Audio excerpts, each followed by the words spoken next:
This week, Siskel and Ebert review bounty hunter Mick Jagger stalking Emilio Estevez in Freejack. Rebecca De Mornay threatens Annabella Sciorra in The Hand That Rocks the Cradle. And Kevin Costner talks about the controversy over JFK.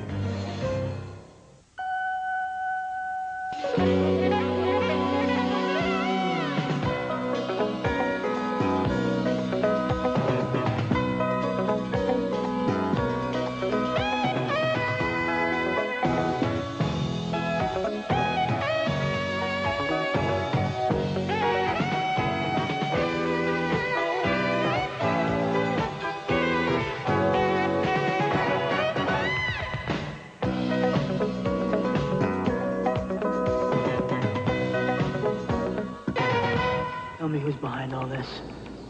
Who told you I'd be here? I'm sorry, but I can't tell you that.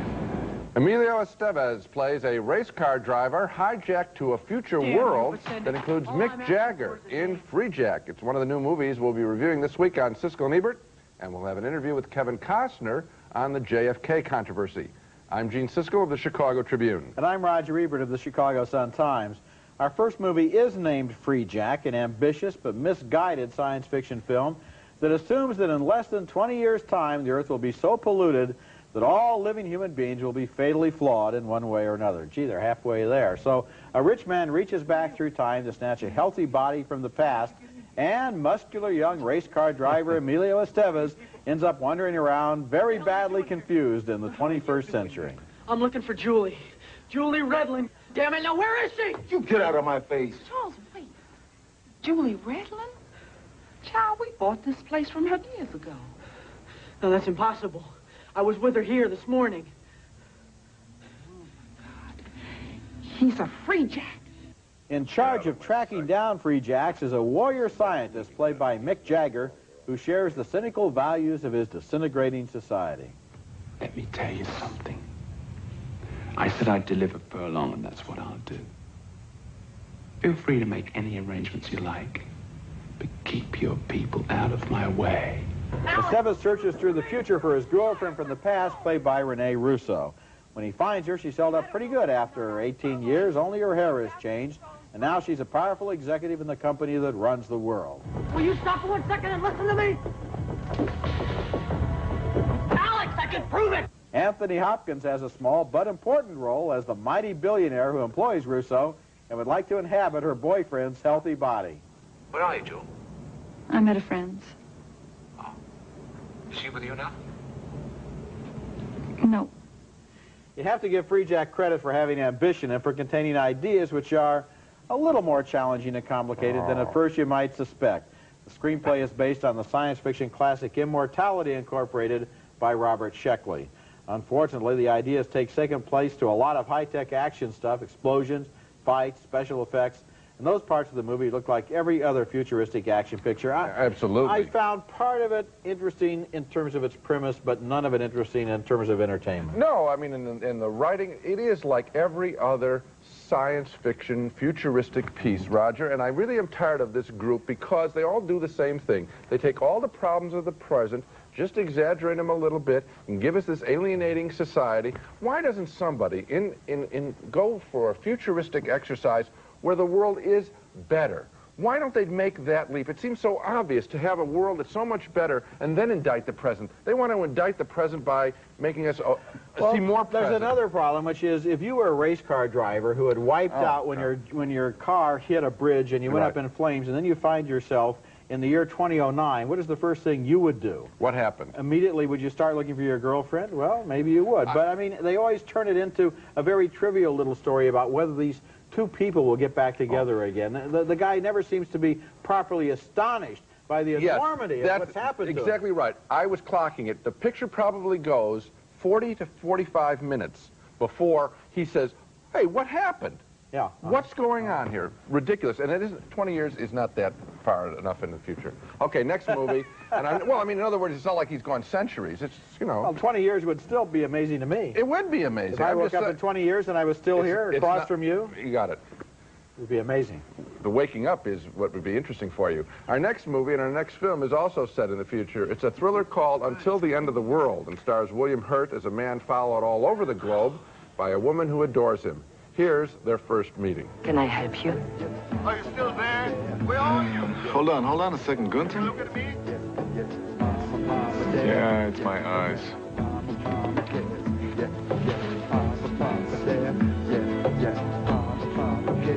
I can't see anything.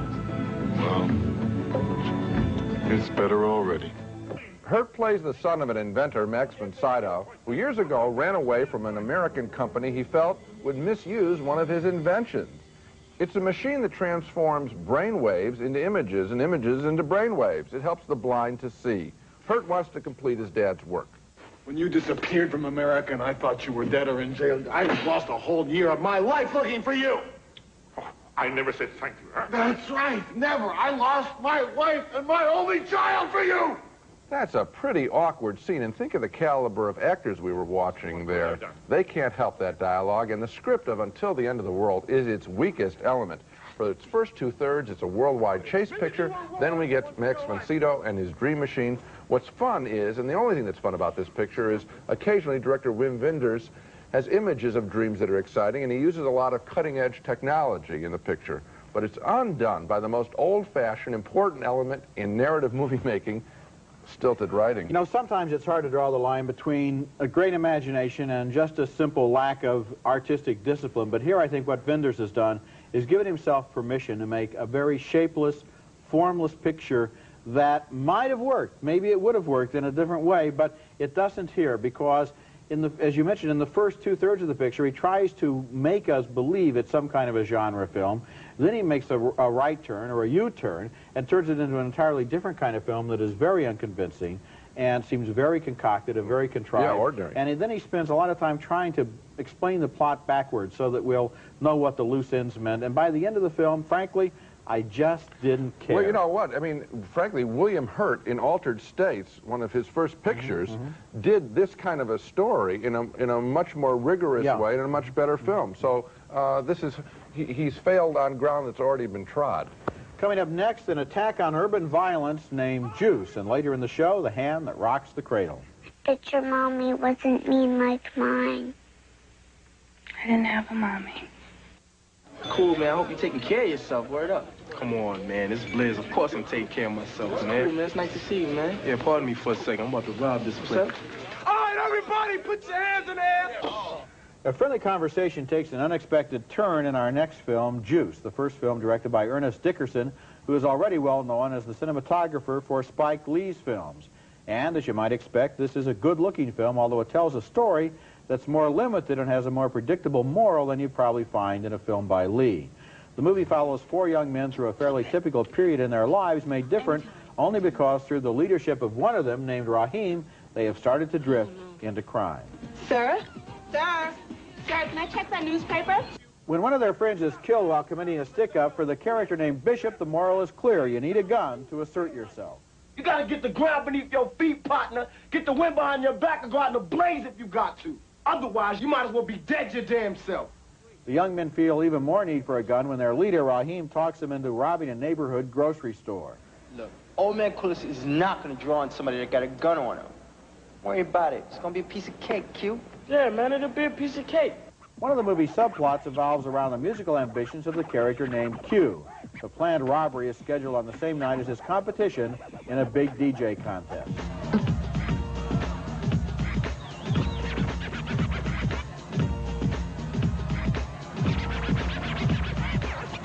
Juice is a powerful statement against the availability of cheap handguns on the city streets and a lesson for anyone who might be watching and listening that the very possession of a lethal weapon can cause tragedy for the people around it. The movie's bleak message seems to be that guns are manufactured to be fired. You know what they say? That a hammer finds a tack? And that irresponsibility about their sale and use leads to the destruction of lives.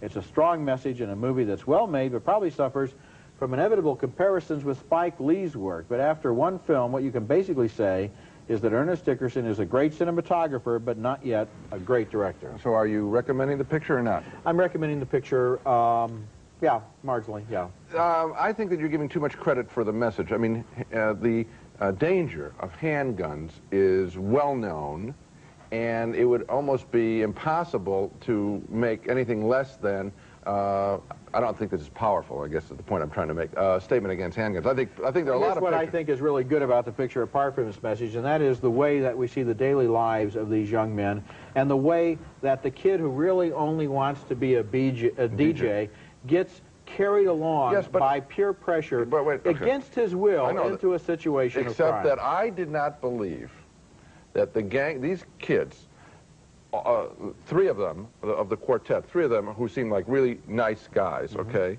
and I'm talking about how the actors are coming across, would continue in this violent world. The movie is about the dynamic that gets them into a situation that they don't want to be in. I can understand the first shot. I cannot understand being around on subsequent shots, and that I just didn't buy it as a movie, and it could have been taking place in South Carolina in the country, and I would have found this picture to be a fault. Well, I think it's really easy. It's an easy subject area to do. See, that's where I disagree with that. I really believe that he was able to show how that dynamic worked with that group, getting itself into a position it didn't want to be in. No, I think it's an easy target. He didn't do a good job. Coming up next, a review of the most popular film in the country right now, The Hand That Rocks the Cradle. They never caught who did it. But I firmly believe what goes around comes around.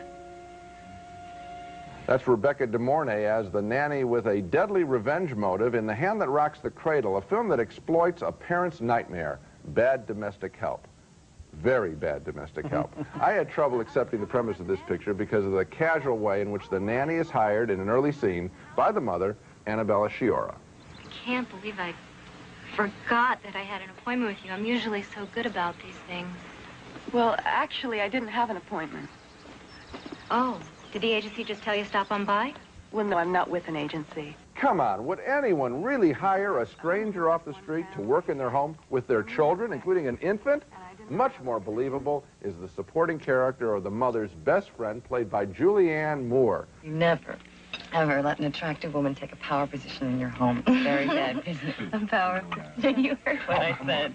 The friend is a terrific character. It's too bad she doesn't have more scenes in the picture. But my biggest objection to Hand That Rocks the Cradle is to its scenes with the children in jeopardy or psychic pain. For example, when the nanny beds down with the little girl and sets up a fear of the child's mother abandoning her.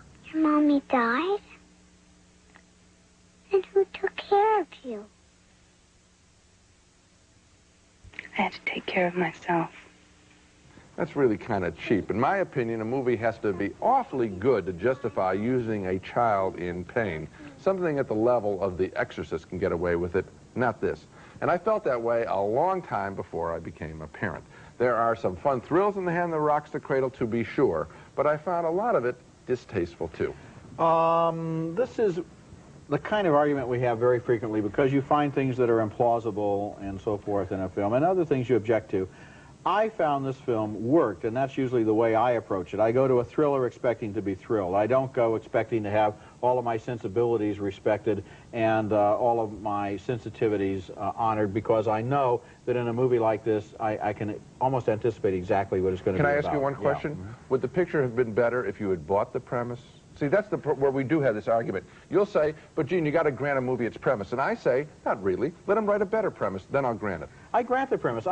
You could pick up the paper and read about killer nannies right now, going on all over the country. Oh, Roger. That's true. What newspapers do you read? They had a big case in England. I was just on vacation. They had her picture all over page 1. This is, but apart from that, in most of these thrillers, the premise is not too likely. Look at Fatal Attraction, or look at Jagged Edge. It's not that the premise is likely, it's that it touches on a fear that we all have, and that's why it appeals to us. I said that it touched on fear. And I think the one thing you didn't really give fair hearing to was Rebecca De Mornay's performance in this film, because she does, I think, a very good job, a very, very sound job of being the villainess in this film, and I think it's an effective performance that works. I think it's an effective performance, and I said that it touches on fears. I'm just saying, what about the cheap way of using the kids? You didn't like those scenes. Come on. You like those scenes? I found them very interesting because I saw them as a portrait of the evil of that woman. Okay. When we come back after Dances with Wolves and Robin Hood, Kevin Costner was a hero for our times, but not everyone likes his latest movie hero. We'll talk to him about the controversy surrounding JFK. No movie in recent history has been attacked more violently than JFK, and although you may have heard some of Oliver Stone's responses to the charges, you may not have heard from Kevin Costner. We asked him how it felt to be caught in the crossfire. Assassins need payrolls, schedules, times, orders. This was a military-style ambush from start to finish. This was a coup d'etat with Lyndon Johnson waiting in the wings.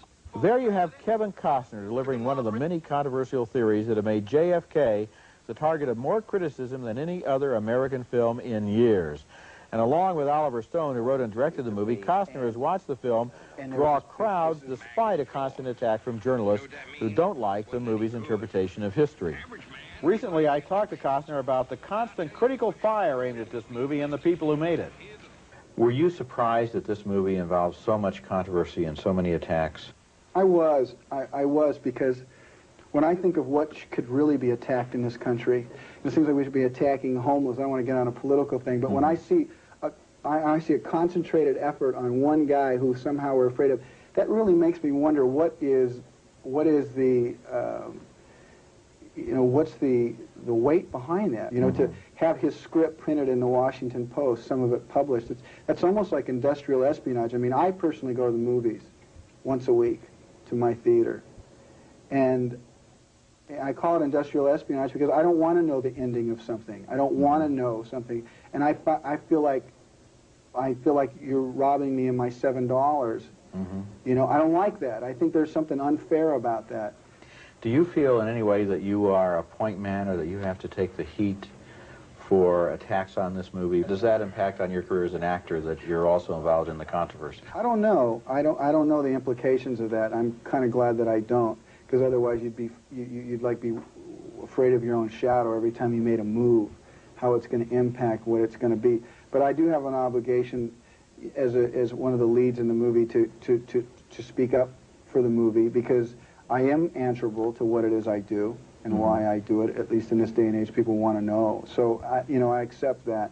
Are you a political person, and has this movie disillusioned you about our government? I guess I am political. I think we've got to think about this country in the way that we don't think.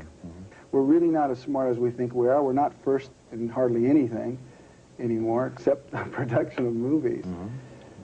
You know, we're not as clever as we think we are, and I think because we're dealing with both a lot. There were some very well-known Hollywood names who turned down this role because they just didn't want to get their careers attached to this sort of controversy, and I admire Costner, whose politics are reportedly not at all the same as Oliver Stone's, for having the nerve to take this role and to put his neck on the line and to say, okay, let's give this point of view a hearing. He did Oliver Stone more of a favor than he did himself playing this, and I think he could probably know that going in, so I admire it too, because Oliver Stone is borrowing, really, the all-American quality that Kevin Costner has, and Costner is getting into a politically charged project that can't help him. So I admire Costner. I admire Costner for it. You say it can't help him. In the long run, it can't help him, because the actors that we really admire are actors who are prepared to play unlikable, controversial, strange, odd, unconventional characters. Look at Jack Nicholson, for example. Look at Gene Hackman. Look at actors like this who don't always think about their image, but who put the challenge of the role ahead of their image. History will judge him well on this. I'm just saying that within the little power brokers of Hollywood, I don't know that this necessarily helps him. I want to take one crack because you picked it as the best film of the year. I want to take one crack at some of the letters that we've been getting. I had it on my 10 best list, too. We've been getting angry letters at us saying we're a bunch of dupes, and these are from people who haven't seen the picture, by the way. But that's okay. They're just going at our politics, our supposed politics, where I think we're really reviewing the picture. I want to say this about this movie, JFK. I don't think Oliver Stone really knows what happens. What happened then? No. I do not think he knows that. You can't come out of the movie knowing what he thinks. I think that Oliver Stone is saying this, and I wish people would understand it. I think that he's saying this, that in 1963, this country was so shell-shocked that for the last 29 years, we've been asleep.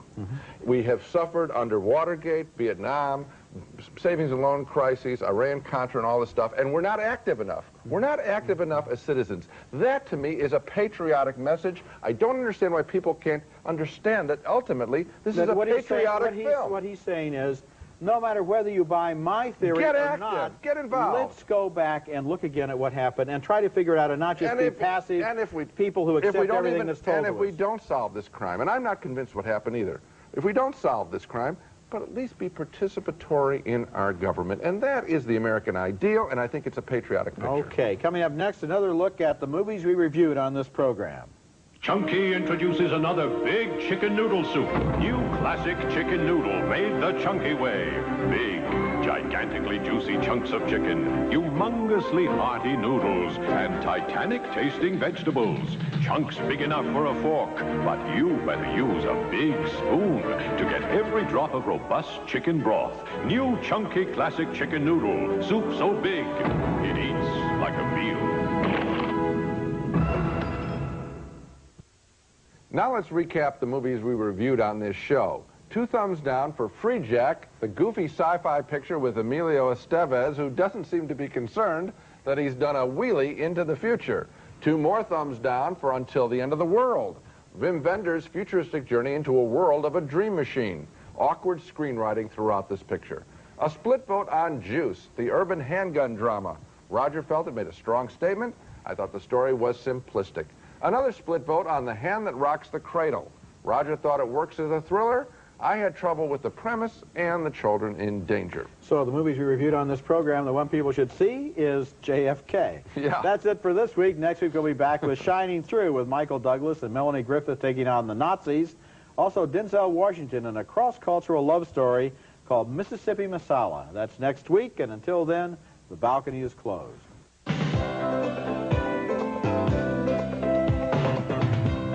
It's America's favorite jelly bean, Jelly Belly, now appearing at theaters and video stores with good taste. Jelly Belly beans, try them, you'll love them. Cherokee, an American original, shoes and apparel for an unusual combination of fashion and comfort in junior, missy, petite, and women's sizes. Furnished by Cherokee. From Jonelle, calcium growth accelerator.